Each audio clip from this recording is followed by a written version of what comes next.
Alrighty, folks. Well, welcome back now to our keynote address for our day 2 here of our Mesas to Mountains Summit. Before I introduce today's keynote speaker, I'd like to remind everyone that the virtual booths will remain open during all of today's events. While we want to make sure you're engaged with, today's panels, being able to meet people and discuss potential collaborations can be a serious marker of success for the future of your business. We want to make sure that this event is valuable for you. So go through the expo hall, set up those meetings, talk to people, get more information, and do not forget that all of our panels today, all of our speakers are going to be a wealth of information and a wealth of knowledge. We are going to carve out time during each of today's sessions for some questions, some answers. Please drop your questions into chat at any time. We're going to be collating those, and we will let our speakers know once we have a really great question that we think is going to be impactful for really everybody out there to get the answer to. Now, it's my great pleasure to welcome today's keynote speaker to the stage, Molly Kocialski, Regional Director of the Rocky Mountain Regional USPTO. As the Regional Director of the Rocky Mountain Regional As the Regional Director of the Rocky Mountain United States Patent and Trademark Office, or USPTO, since January 2016, Molly Kocialski carries out the strategic direction of the Undersecretary of Commerce for Intellectual Property and Director of the USPTO, and is responsible for leading the Rocky Mountain Regional Office. Focusing on the 9 states within this region and actively engaging with the community, Ms. Kocialski ensures the USPTO's initiatives and programs are tailored to the region's unique ecosystem of industries and stakeholders. Ms. Kocialski brings more than 20 years of intellectual property experience to the USPTO. Most recently, she was the Senior Patent Counsel for Oracle America, Inc., where she was responsible for managing an active patent prosecution docket, and was also responsible for all of the post-grant procedures and patent investigations for Oracle and its subsidiaries. Prior to Oracle, she worked at Quest Corporation and was also in private practice in both New York and Colorado, focusing on intellectual property litigation for multiple high-tech companies while maintaining an active prosecution document. Molly, the floor is now yours. Thank you, Dell, for that very, very kind information. I hope everyone can hear me. So I understand that yesterday you met with all the agencies that provide funding. And today you're going to be talking a little bit about some esoteric concepts, especially the concept of intellectual property. And so I'm going to try and break it down for you a little bit. Intellectual property, right, is property that's created by someone's mind. So it's described in about 4 different ways, maybe 5 if we're getting really technical. But it's patents, copyrights, trademarks, and trade secrets, and all of them fall under the umbrella of intellectual property. And so you can think of that as, owning something that is created with the mind. But it's also those 4 different things, and they each do something different. Sometimes they overlap.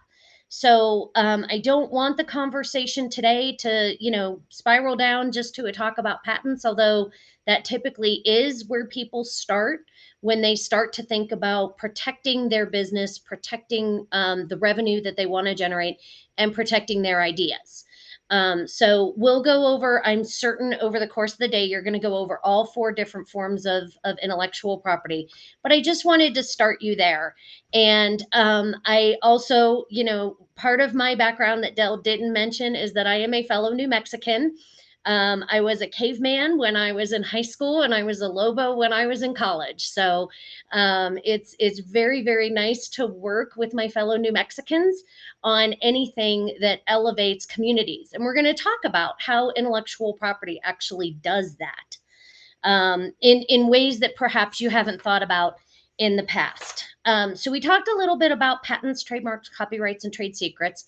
I'm going to give you a quick definition. I am certain that everybody else over the course of the day is going to talk to you in more depth about them.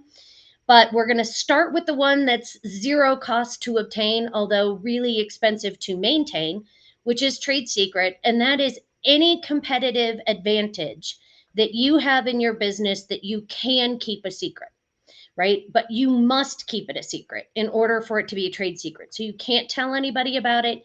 You have to limit access to that idea and that concept. And you really have to maintain that as a trade secret. Examples of famous trade secrets are kind of the KFC spice recipe, the Coca-Cola recipe, and perhaps even the Google algorithm, right? So those are kind of some of the things that those businesses have been able to keep secret for a very long time. The next up in terms of cost to obtain is a copyright, and a copyright costs about $35 to obtain. It's basically protecting the expression of an idea. So if any of you are in the software space, it's the actual code of your software. It's not how it functions. A copyright cannot protect how something functions, but a copyright can protect the expression of the idea, what code it's written in, how you arrange things, how you call up, application programming interfaces or APIs. All of those things are definitively the subject of copyright. So that is something that you can do. Copyright is fixed as soon as you save it in the software or as soon as it's fixed in a tangible medium, as we lawyers like to say. So it exists. It's just if you want to enforce your copyright against someone else, you have to file a copyright registration. So the next up is trademark, and that costs about $245 per mark per class of goods and services. And most people think of a trademark as a brand, and that you should think of it as that. That's how you want to be known to your customers. So definitely be thinking about all of the aspects of your brand. But a trademark is a source identifier that is used in connection with particular goods and services, right? And it should be unique. You want it to be unique, although I can give you plenty of examples in the question section about companies that can coexist that have the exact same name. But in the realm of trademarks, you want someone to be able to immediately identify your mark with you and the goods and services that you provide, whatever they may be, right? So if a brown and yellow truck pulls up inside of my house, I know I'm getting a package delivered because UPS actually has a trademark on the color brown. So a trademark can be anything too. It can be a logo, it can be a slogan, it can be a color, it can be a scent, it can be a sound, it can be a word mark, it can be all of those things. And there are multiple trademarks that can be associated with any one consumer product. And one of my favorite examples is Coca-Cola, because they have so many trademarks on so many different things, including a trademark on the structure of their Coca-Cola bottle, which actually started out as the next class of intellectual property called design patents. Design patents protect the way something looks, the way an article of manufacture looks, not how it works, but how it looks. And Coca-Cola's bottle actually started out as a design patent and then moved into the trademark realm when Coca-Cola could prove to the U.S. Patent and Trademark Office that that particular shape was something that was unique to Coca-Cola and that consumers associated it exclusively with Coca-Cola. Beyond design patents, there are utility patents, and utility patents are the thing that most people think about when we talk about intellectual property. It's the document that tells somebody how your intellectual property, how your invention works, and it's what protects how your invention works. It is relatively expensive to file. The USPTO's fees aren't that much, but typically you work with a patent attorney. And I know that one of the panels later today is going to talk to you about how you work with a patent attorney. But, typical costs for a relatively simple, mechanical or computer application are going to run somewhere between $8,000 and $12,000 that you're paying to the patent attorney to write that patent for you. So that's a huge ticket item, especially for somebody starting out. And if you're bootstrapping and you're trying to find funding in lots of different places, you might actually question, well, why is that important? And if it is important, when do I need to do it? So I'm going to try and answer both of those questions in just a second. The first one about why it's important, I'm going to talk a little bit about it from a macroeconomic perspective, because we've actually asked ourselves that as an agency. And I'll refer you to several of our chief economists' reports, which you can find at www.uspto.gov. If you just type chief economist into our search box, you will come up with our chief economist's website, and all of these reports are listed right there on the website. But the reports are IP in the U.S. economy. So we're going to talk about why IP is important from a macroeconomic level. But I'm going to bring it down pretty quickly to the community level and perhaps to the individual level. And then I'm going to bring it to the bright side of patents, which is one of the studies that our chief economist did. And we're also going to talk a little bit about some other studies that other people have done about why patents in particular might be important for startups. So all of that to say, we're going to be on a journey. Now, I normally don't recommend that people read chief economist reports because they're deadly dull usually, but our chief economist does an amazing job at making these really, really, really, really relevant. So here's the thing. In our IP and the U.S. economy that we just put out, we classify different industries into whether or not they were IP intensive or non-IP intensive. And one of the interesting things that we found out from all of that is that IP industries accounted for 7.8 trillion, or about 41% of the U.S. gross domestic product. So, right, IP is real world money and real world consequences, especially in the aggregate. Directly, innovation or IP intensive industries employ 47.2 million Americans, and indirectly, they employ another 15.5 million, which accounts for about 44% of all of the jobs in the United States. And so that again is really fantastic for the United States, for our competitiveness worldwide, and for our economy. But it gets a little bit more interesting when we bring those IP intensive industries down to the worker level, because it actually makes a difference. Being in an IP intensive industry makes a difference for individual workers. So, for individual workers, IP intensive industries offer way better fringe benefits, retirement plans, health insurance, more full time employment opportunities as opposed to part time, which means greater job stability. Workers in IP intensive industries make $1,517 per week on average more than a worker in the non IP intensive industry. And actually, it ends up being about 60% higher weekly earnings for workers in IP intensive industries versus non-IP intensive industries. It also makes a difference when we talk about who's being employed in the IP intensive industries.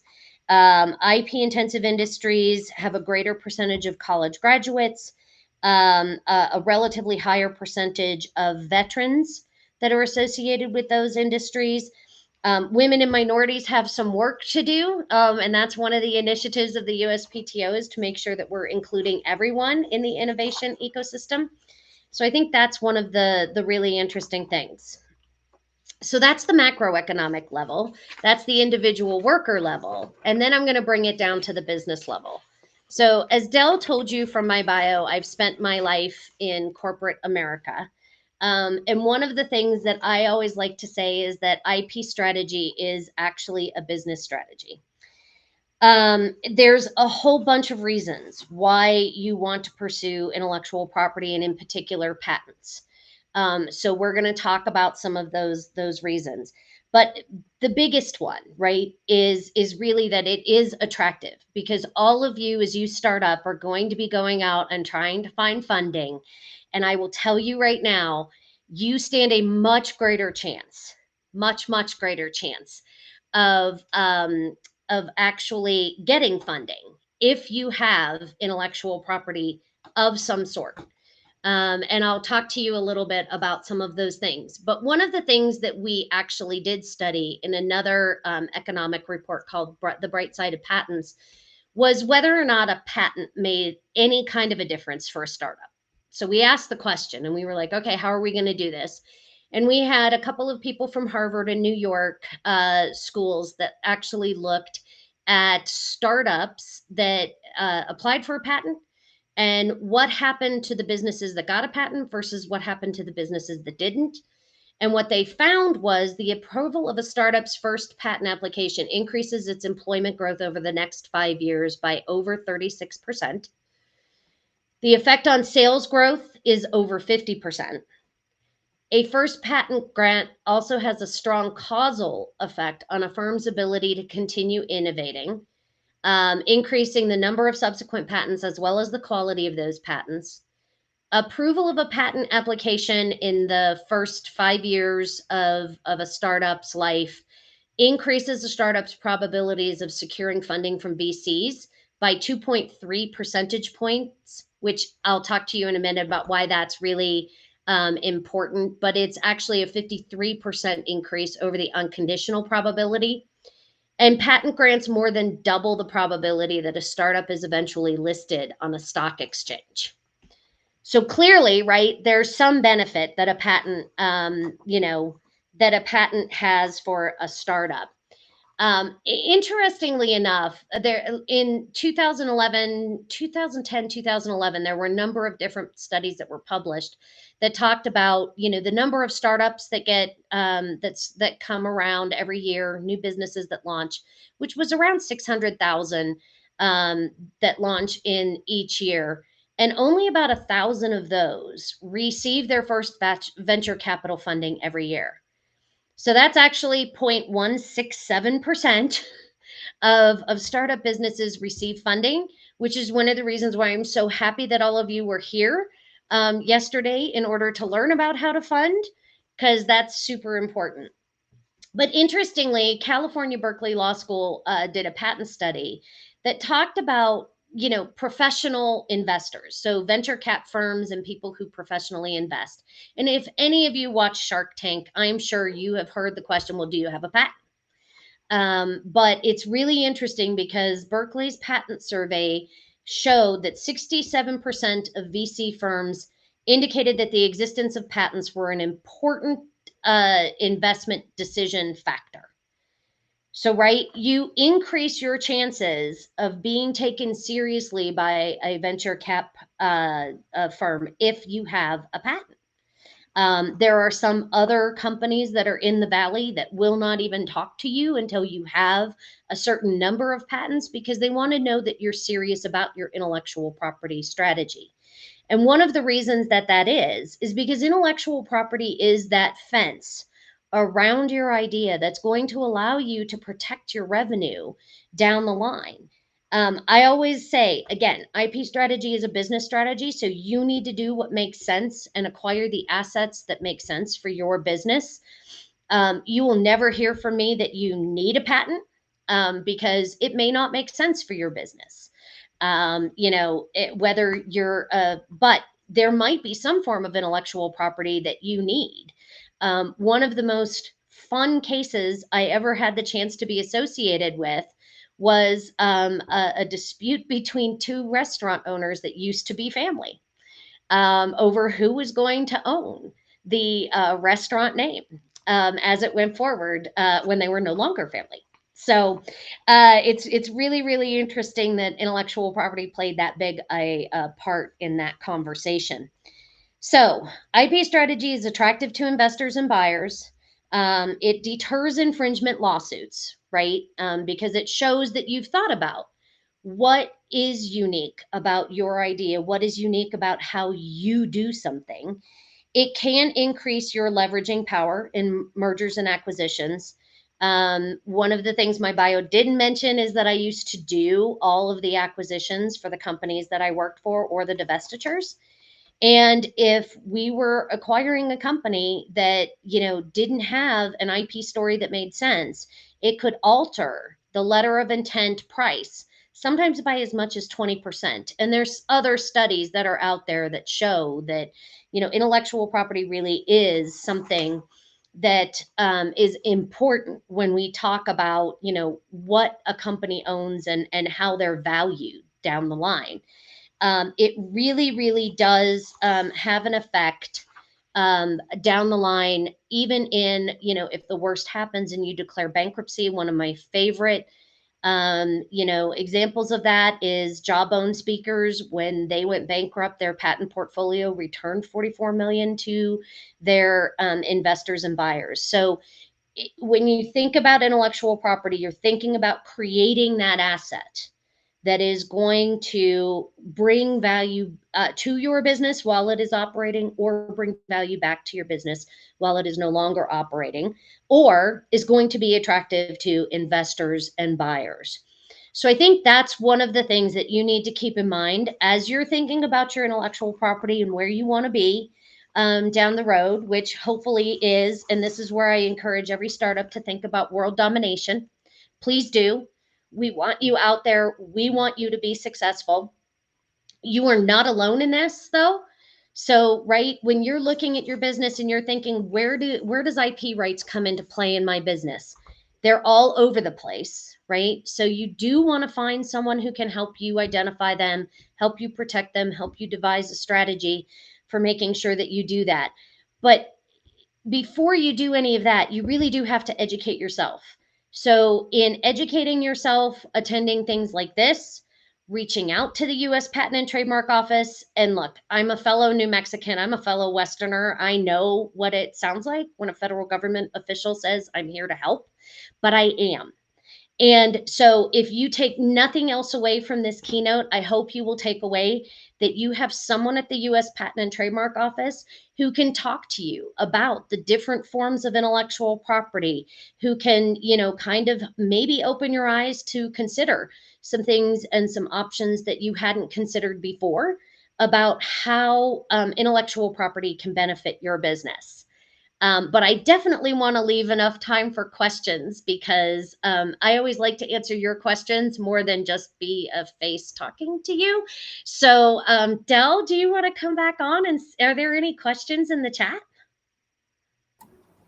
Yes, actually, Molly, I have a couple of them here. Yay. So let's go through. And I'll start off with a question that actually came into my mind when you were talking about, the difference between patents, trademarks, copyrights, and it's something that I've actually struggled with getting other people to understand before. And this is probably going to be a weird question, so forewarning. You talked about unique. How unique is unique when it comes to IP and intellectual property? And I'm going to tell you that it matters what intellectual this is the lawyer answer. I hate this. Oh my gosh. So no, it matters what intellectual property you're talking about, right? Because each form of the intellectual property things have something about them, right? So for trade secrets, it's a competitive edge. For copyright, it's originality. Please do not believe what you read on the internet, that if you change something by 10%, that you can avoid copyright infringement and you have something, right? I always like to say that imitation is a very fine line from infringement, as perhaps Pharrell and Robin Thicke found when they did Blurred Lines. They took 6 beats of a Marvin Gaye song and evoked the feel. and they got held liable for copyright infringement. So, right. So that, okay. So, but, right. That's originality for copyright. For trademark, it really does need to be you in connection with those particular goods and services, because one of the hallmarks of trademark law is whether or not your mark is going to likely be confused by a consumer with someone else's mark. So, right. So uniqueness is really important there. And then in the patent world, we define uniqueness as subject matter eligibility, meaning is it useful? Is it novel? Has anyone else done it before you? And is it non-obvious? And non-obvious is best described as kind of a movement forward, given basically the sum of all technology that's out there. So, but does what the inventor is presenting in their patent application, does it move science and arts forward? So those are kind of the different things. So unique actually kind of sums up everything, because it's got to be something that's sort of special. But I think the biggest mistake that I see people make is they tend to poo poo their ideas. They think, oh, well, it's not that special, right? And they will be humble about it, especially as Westerners. But it isn't, right? I mean, out of my entire 20 years of, well, more than 20, but of being a patent attorney, I can count on one hand how many truly like disruptive technologies I was able to work on. Most of the time, the patents that I obtained for my company, for my clients, were incremental advances in the science and in the technology. So don't poo poo the incremental stuff. But again, you are also making, especially on the patent side, a pretty hefty investment.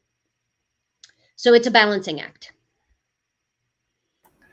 And I think that actually leads perfectly into a next question, which would be what makes for a good patent? Good as in quotations there.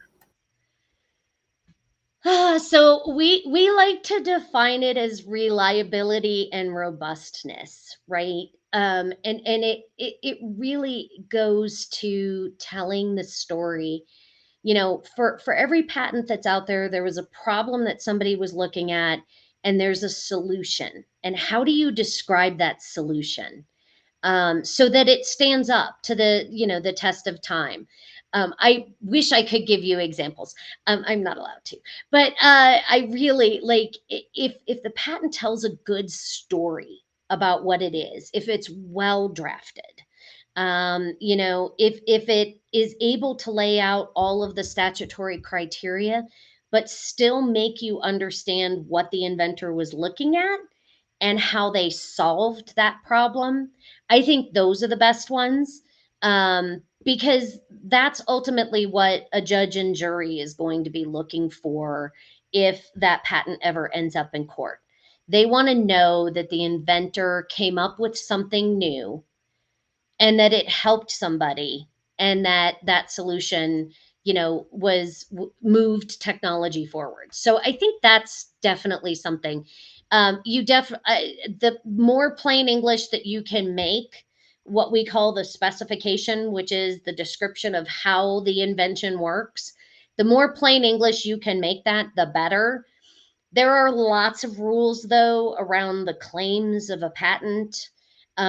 It's shocking because I love English as as a language, and claims are horrible from an English perspective.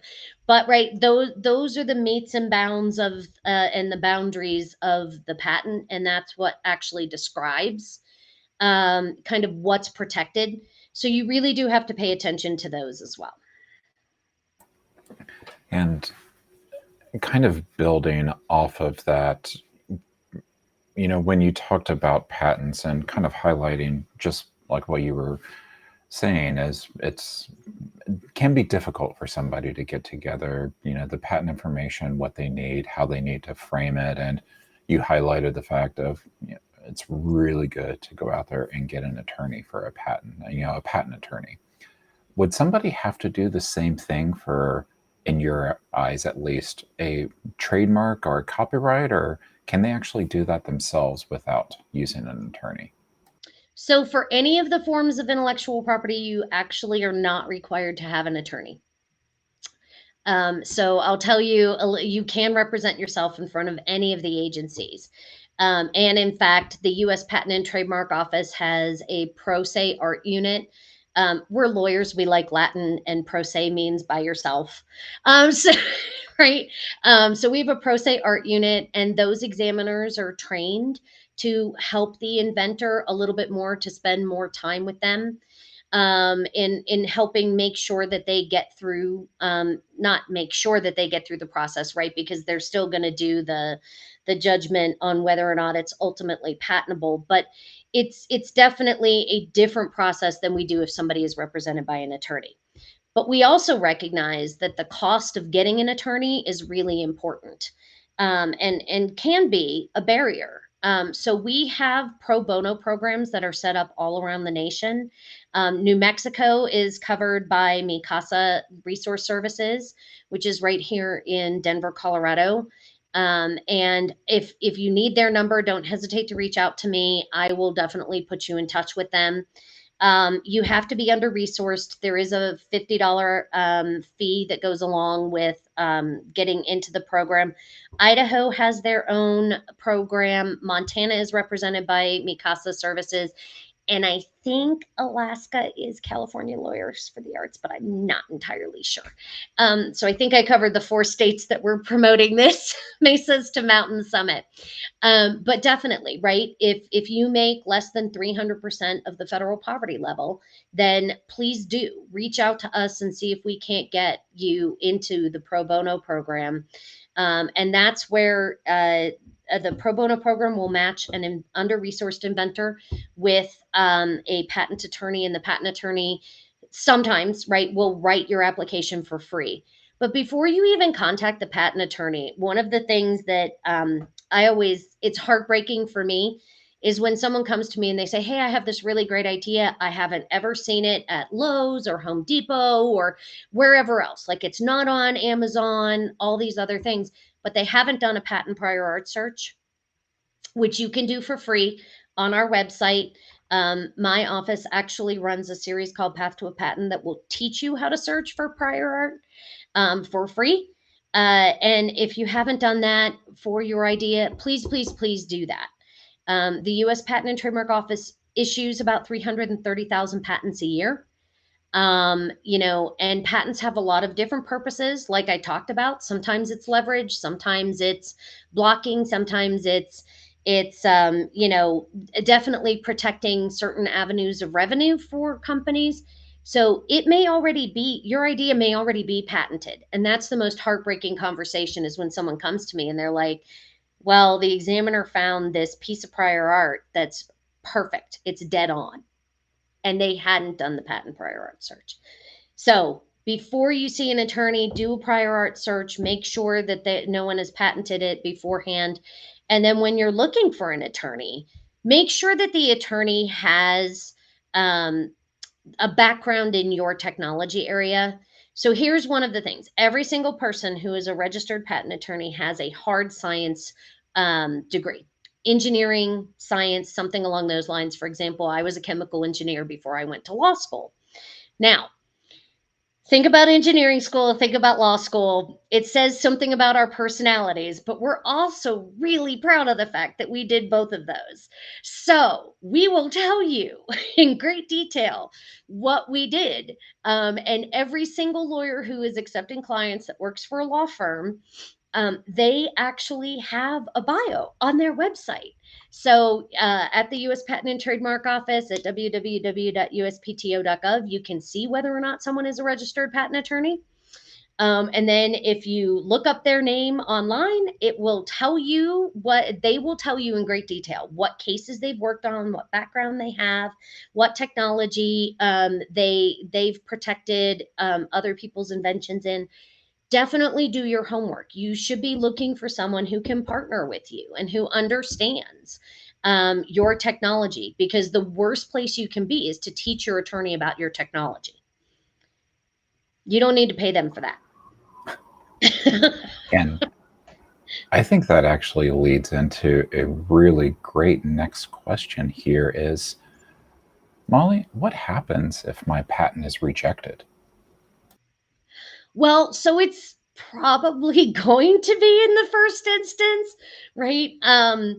And so I don't want, so, but that's it at the application stage, right? If it gets all the way to where it's an issued patent, then it has a presumption of validity that attaches to it. But during the process, right, the examiner who is looking at the patent application is looking at the application from the perspective of an applicant is entitled to a patent unless they don't meet one of the statutory criteria that I talked about earlier, which is subject matter eligibility, novelty, non obviousness, and written description.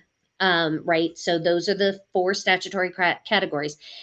And most likely they will reject it. I'm just going to say that. So it is not a rejection of you personally. Please don't take it as that. Not an excuse to, just fold up the tent and go home. It really is an invitation to a conversation with the examiner to explain why your idea is unique over whatever it is that the examiner found. Now, if the examiner finds something that's dead on because you didn't do a prior art search or because, there was something out there that you weren't aware of, that's one thing. But for the most part, the majority of our rejections are in that realm of how does this advance technology? How does this move the needle forward in innovation? And if you have the opportunity to explain that because you were really clear about what makes you unique before you filed your patent application, then that's something that really does help the examiner once you have a conversation. And we always recommend that you interview the examiners. You have the chance to have a personal conversation with the person who's reviewing your patent application to, talk about what makes you unique. Great. And a couple of other questions here. You talked about patents and you talked about the different types of intellectual property. So what people may be wondering, what can they actually patent? Does it have to just be a physical thing? Can it be a process? Can it be a method? What does a patent look like?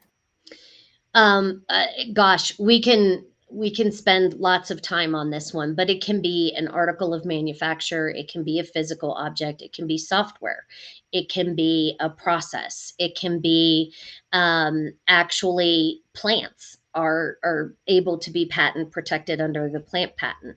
It can be pretty much anything that makes you unique, as long as it isn't anything that someone can do in their mind or found in nature or just, a pure mathematical algorithm.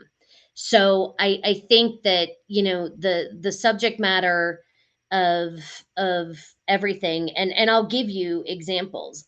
In my office, we have a gentleman that examines single cell bacteria applications, patent applications. He's brilliant.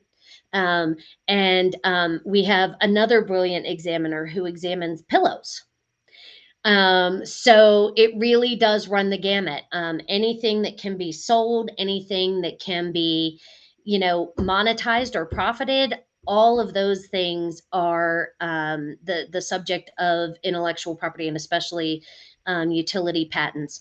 The other one exception, so I mentioned abstract ideas, those things that can only be or can be done in your mind, found in nature, mathematical algorithms, and certain methods of conducting business. Those are very difficult to get across what we call the subject matter eligibility line. And I think that actually is a great segue into, let's call it our final question here. And I think it's actually a good wrap up question, too. We talked a lot, or you talked a lot about, patenting and intellectual property and the different types of protections. But a question that probably is still on people's mind how much of their technology do they have to have figured out before they can actually patent? That's actually a really good question because now you're also going to get the second lawyer answer. I really try hard not to give you the lawyer answers, but it really does depend, right? There's a point, and you can call it a tipping point, but there's a point where you know that your invention works well enough that you can explain it in technical detail to someone else. And I'm not saying that you should do that. So hear me out for just a second, right? But like you can explain how it works and you know that it's going to work enough that you can describe it. It doesn't actually have to be produced, though. We know, I mean, we don't require that you submit a model anymore. Now, if we were having this conversation in the 1800s, that would have been a different conversation. But we no longer require that you submit a model. So you just have to know it works well enough, and to know that you've got a way to move forward from a technological perspective. But here's the thing. You need to patent it before you start describing it to other people, especially before you go out and start trying to raise money. If you're submitting grants or anything along those lines, it's really good to have a provisional application on file, because if you describe it to someone else, if you sell it, if you publicly talk about it, in the United States, you have a 1 year clock that starts ticking, but in some foreign countries, it actually destroys your intellectual property rights completely. So if you have the notion that you might want world domination and you want to get a patent in Japan or Canada, you need to make sure that when you talk to people about your invention, you're using non-disclosure agreements, that you're, and all of these are best practices that are even talked about on our website. And I do recommend, we have a whole like startup resources page for people who are just starting out. You can get to it just by the landing page on our website, www.uspto.gov. But definitely, make sure you're following those best practices, and really think about it, because you've got to file your patent application, especially provisional, early enough that you are able to go out and raise the money that you need to raise, and do the marketing and the advertising that you need to do to get your startup off the ground. But it needs to be where you still protect the ability to grow your business where you want to grow your business. And sometimes there are different ways around that, if that's something that's kind of already out of the gate, that a creative attorney can help you do. But it's definitely a best practice to not disclose your invention to everybody until you have a provisional application on file. Your provisional application will serve as the foundation for all of your other stuff. So be more inclusive than less in your provisional application, and definitely take a look at those things, and do that balancing act about where that tipping point might be. When I worked for any of the companies that I worked for, I would go to their design meetings, and we would even have sessions where, they'd be like, "Hey, we need to invent in this space, Molly. Is there a white space?" And so we'd gather all of the patents that were around that particular space. We'd put them up on the wall and start looking at where blue sky or whiteboard might be, in order to find a path for, patent protection down the line. Um, it's definitely a tipping point. It's a balancing act, and it's different for every company, unfortunately. So it's only something that you can decide.